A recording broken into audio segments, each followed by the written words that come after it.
Good morning, students. Today we will discuss thermodynamics, most important topic, zeroth law of thermodynamics, and this is the lecture 5 regarding thermodynamics. So let us start with this topic. First of all, let us see what the definition says. Definition को हम एक suitable example के साथ आगे discuss करेंगे. Definition के according, when two bodies are in thermal equilibrium with the third body, they in turn are also in thermal equilibrium with each other. तो ये सिंपल डेफिनेशन है. इसको समझेंगे कि थर्मल इक्विलिब्रियम कैसे अटेन किया आपस में. तो जैसे यहाँ पे एक रिप्रेजेंटेशन से मैंने बता रखा है, मान लो तीन बॉडी हैं ए, बी और सी. अगर ए जो थर्ड बॉडी है उसको हम सी मान लेते हैं, ठीक है. अगर ए थर्मल इक्विलिब्रियम में है विद सी, ऐसे ही B in thermal equilibrium with C. यहाँ पे जो ये टी नोटेशन है, it shows that they are present at the same temperature. They are present at the same temperature. तो they in turn are also in thermal equilibrium with each other. इसका मतलब ये है ए और बी भी आपस में क्या होंगी, they will be in thermal equilibrium with each other. अब इसको एक एग्जाम्पल से समझेंगे कि जो डेफिनेशन है इसको हम कैसे अप्लाई कर सकते हैं.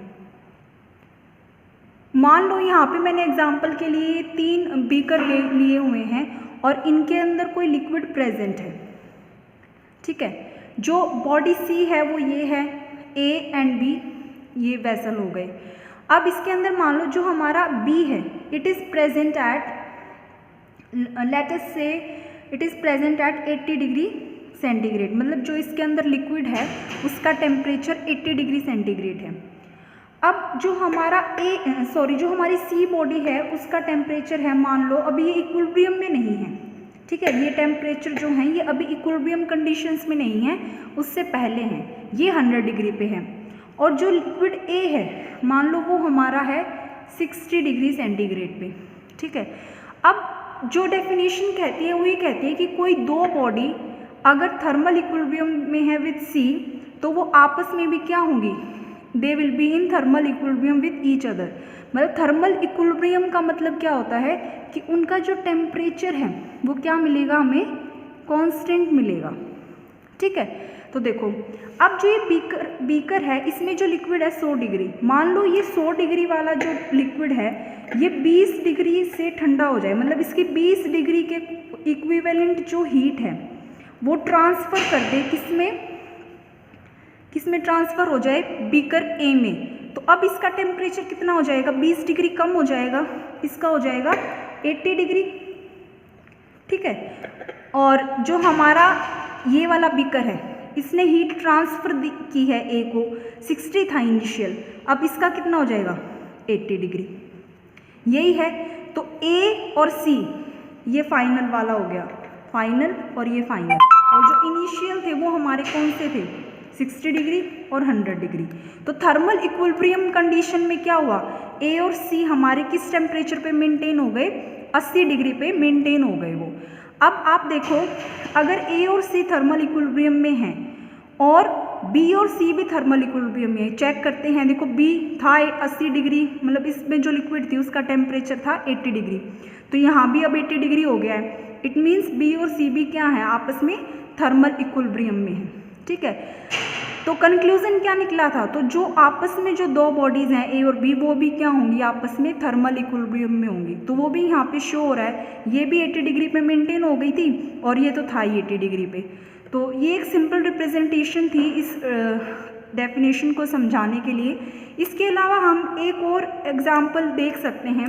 मान लो हमारे पास कोई मतलब दो बीकर हैं, वी हैव 2 बीकर्स, ठीक है. इसके अंदर जो पानी है और इसके अंदर जो पानी है, मान लो जो ये वाटर है ये हॉट वाटर है, ठीक है. और ये है, ये फ्रीज किया हुआ पानी है, cold water we can say. अब इनका टेम्परेचर लेट अस से इसका टेम्परेचर है 80 डिग्री और इसका टेम्परेचर है मान लो 20 डिग्री, ठीक है। और इन दोनों बीकर को या इन दोनों ग्लासेस को हमने बाहर ला के रख दिया, मतलब बाहर इन द सेंस कहीं किसी रूम में ला के रख दिया। तो कुछ टाइम के बाद क्या हमें देखने को मिलेगा, आफ्टर सम टाइम हमें क्या देखने को मिलेगा, after some duration, after some time interval क्या कंक्लूजन देखने को मिलेगा कि जो हमारे ये दोनों वाटर थे, गर्म पानी और फ्रीज किया हुआ पानी, दोनों के दोनों वाटर जो सैंपल थे उनका जो टेम्परेचर है वो क्या मिलेगा, वो टेम्परेचर हमें मिलेगा कौन सा, जो रूम टेम्परेचर था वो। मतलब जो ये गर्म पानी है ये भी अपनी हीट लूज कर देगा, धीरे धीरे रूम टेम्परेचर पे आ जाएगा। तो जो हमारा रूम टेम्परेचर था वो यहाँ पे क्या हो जाएगा, हमारी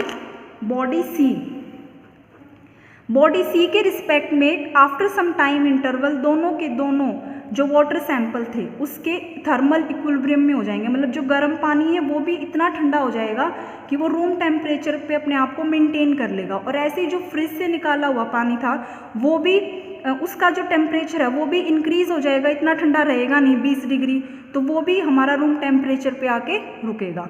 तो ये एक simple day to day life का एग्जाम्पल था विच डेमोन्स्ट्रेट्स ज़ीरोथ लॉ। ठीक है, तो यहाँ ये एक बेसिक कंसेप्ट है जो क्लियर होता है, और इसका एक और डे टू डे लाइफ का एग्जाम्पल है वो भी देख लेते हैं। तो ये जो कुछ और एग्जाम्पल हम देखेंगे ज़ीरोथ लॉ में, जो day to day life example है, एक है थर्मोमीटर स्केल में रीडिंग कैसे आती है।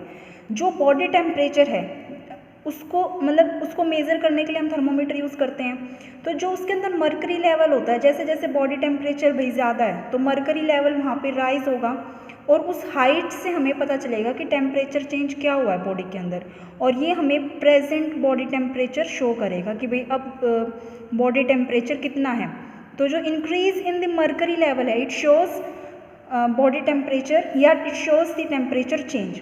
लेकिन after some time this reading will become constant, तो जो कांस्टेंट रीडिंग आने लग जाएगी, इसका मतलब ये हुआ कि इस स्टेट पे जो ये थर्मोमीटर स्केल है इसके अंदर और बॉडी के बीच में कोई भी मतलब किसी भी तरह की हीट एक्सचेंज नहीं हो रही है। It indicates the state of thermal equilibrium. और सेकंड एक एग्जांपल ये भी है फूड इन रेफ्रिजरेटर। जो हम फूड रखते हैं रेफ्रिजरेटर के अंदर ओवरनाइट, जब हमने मतलब इनिशियली जब फूड को रखा उस टाइम पे तो क्या होगा, हीट फ्लो होगी। हीट फ्लो कहाँ से होगी, जो हमने गर्म खाना रखा है फूड से टू दी सराउंडिंग। सराउंडिंग क्या है, एयर है किसकी, रेफ्रिजरेटर की। तो जो एयर है रेफ्रिजरेटर की वहाँ पे जो गर्म खाना हमने रखा है उससे हीट फ्लो होगा। लेकिन ओवरनाइट रखा हुआ खाना उसमें क्या होगा, अब वो जो फूड है वो रेफ्रिजरेटर वाले जो अंदर वहाँ पे जो टेम्परेचर मेंटेन्ड है उस पे आ गया है उसका टेम्परेचर। तो इसका रिजल्ट क्या हुआ, the food present in refrigerator overnight, ये था जब स्टार्टिंग में रखा, present overnight is in thermal equilibrium with the air of refrigerator.